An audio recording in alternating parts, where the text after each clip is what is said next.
What is up, you amazing people? It's Nima. I want to talk about something that I was kind of thinking about recently while I had no other option but to think. I had to comfort my daughter, and while she was sleeping in my arms, I couldn't do anything else but think, and as an adult male, I'd like to say that this is the thoughts I had. I was thinking about gaming. I was thinking about the future of gaming, and current releases. And I was just kind of, looking into what we've all been talking about here with Nintendo to Sony to Microsoft, and talking about first party releases as well as like big AAA titles and what the future of Nintendo looks like. So as I was thinking about this, I was kind of going down the line of first party releases. Because for some reason, this is how we sort of predict the longevity or the successfulness of a company. And this has been brought up many times, and I was thinking about what Microsoft had this year. 2023, Microsoft has had Redfall, which I don't know if they would really want to claim that. They're going to have Starfield, and then they're going to have this racing game that I can't remember the name of, and don't hate on me because literally I would play it, I just forgot the name. Then I was looking at Sony, and Sony has Spider-Man, and they also have, I don't know. You know what? They also could have Final Fantasy 16. We could definitely give them Final Fantasy 16 because, it's a timed exclusive, and Final Fantasies seem to last forever on Sony hardware before they go to anywhere else, and if you're a real Final Fantasy fan, that's probably why you go Sony more than Xbox or Nintendo, just because you know you're going to be able to play those games first, and so on and so forth. So we can give them Final Fantasy 16, but that's basically all they have. Now, going back a couple years, they've also had God of War Ragnarok, and they had Horizon Forbidden West. And I say this because it's kind of important with Sony and Microsoft as they are hitting the midway mark. Believe it or not, we are almost at the 3-year mark. And I know, you're going to say, well, that's 7 years. Well, yeah, I know it's 7 years, but 3 years to 3.5 years, we're not that far away from. And I'm also thinking about all the different IPs, and yes, Microsoft is probably going to have a bigger outpouring because they bought so many companies, and they're still looking to buy more, and they kind of have an unfair advantage there. Even they basically said, hey, we're going to just buy everyone else out of the market. That's actually being used against them in the FTC filing with Activision and whatever. But if Microsoft isn't allowed to buy Activision Blizzard, I'm sure they're just going to move on and buy other companies. They were actually looking into buying Sega, we found out recently. So yeah, it's not exactly apples to apples, but still, the thing is we got to look at different IPs. And as I was looking through them, I'm like, does Sony really have any other ones that are going to come out? Are we done getting the big names for PlayStation? And we might actually even look at Microsoft to some extent, because I'm thinking, will Skyrim come out? Will GTA 6 come out? Will some of these big games even come out? Are they going to miss yet another generation? And honestly, that's not crazy to assume that might happen. There's some people saying that GTA 6 won't hit till 2026. If that's the truth, then yeah, it's going to miss 2 generations of consoles. Skyrim, I swear to God, Skyrim came out on the 360, right? I'm not crazy, right? If Skyrim misses yet another generation, that's just insane. And then that got me thinking about Nintendo and Nintendo's first-party games. So as to say for 2023, well, if we're going to give Microsoft newly acquired companies and we're going to give Sony Final Fantasy 16, then I think it would be fair to give Nintendo proper remakes. I'm not going to give them Pikmin 1 and 2, but I will give them Metroid Prime. Then you have to look at Everybody 1-2-3 Switch, which I know looks but still, it's a first-party release. Before we move on, we have to give them Fire Emblem Engage, which I kind of forgot. Then we have to go to, the Super Mario RPG remake. That's going to be big.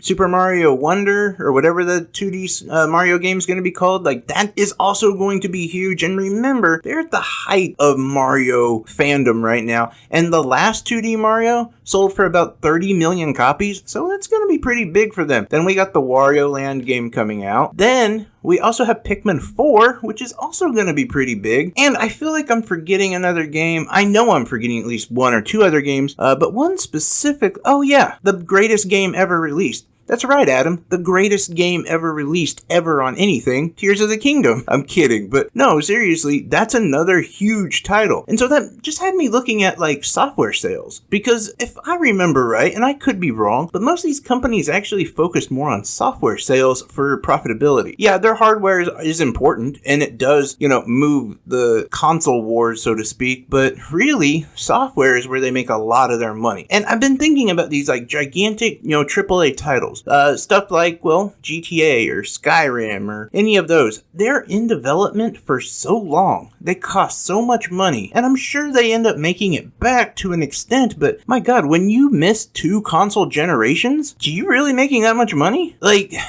I don't know. I'm torn on this because I look at like God of War Ragnarok and I have no actual proof on this. I just heard it, and I remember reading a story in Kotaku where God of War Ragnarok cost quite a bit of money, and somehow they were able to compare like just the basis of it to like Tears of the Kingdom. Tears of the Kingdom didn't cost nearly as much. They were in development for about the same amount of time, but right now God of War Ragnarok is sold, I think has 11 million copies sold, and Tears of the Kingdom sold 10 million in 3 days. Well, why am I going off on this? Because I'm looking at these gigantic first-party releases. Microsoft is in a different role because they're working on subscriptions and they're not really selling any of their games. But I think it still counts to an extent because their first-party releases might actually hurt them even worse, because if they aren't able to pull out Skyrim's a good quality Starfield, if Starfield is not top quality, they're going to have some real problems, because not only are these games in development for so long, but their users can immediately just say, no, I'm not interested in this, and not pay their subscription. And there goes Microsoft's,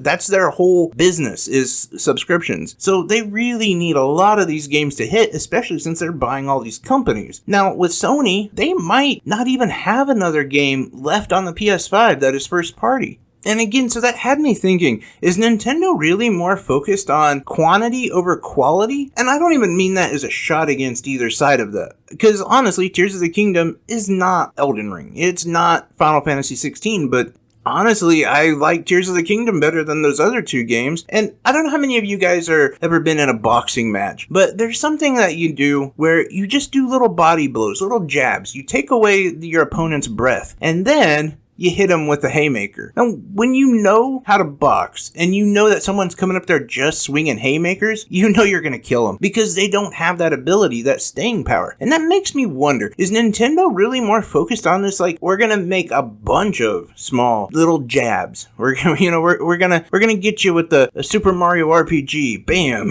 Metroid Prime remake, and then Tears of the Kingdom, boom, knock you out. Like that kind of strategy in a way, where they're not spending as much money.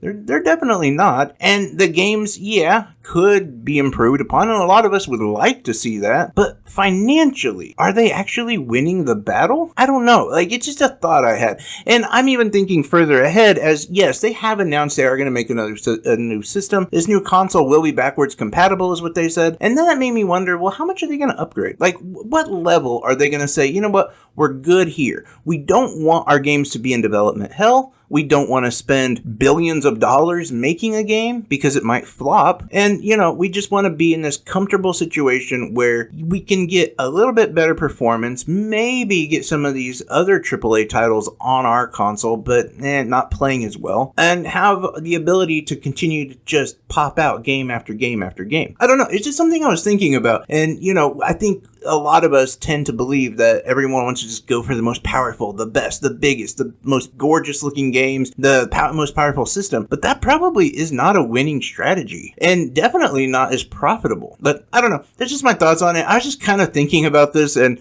I'm really curious what your guys' thoughts are. And no, this isn't a video where I predict anything or nothing like that. And you could even think I'm completely wrong, and you might be right. I don't know. I'm just kind of off the top of my head. Just something I was thinking about, and I thought, like, that's an interesting conversation. I would love to hear what my community thinks about this, and as well as other content creators, because I know you guys think about this just as much as I do, and you probably know a lot more than I do. So, I don't know. Just thought I would get the ball rolling with part of a conversation. I'm really curious to read the other parts of this conversation down in the comment section below. Thanks a lot, guys. I love y'all. Take care.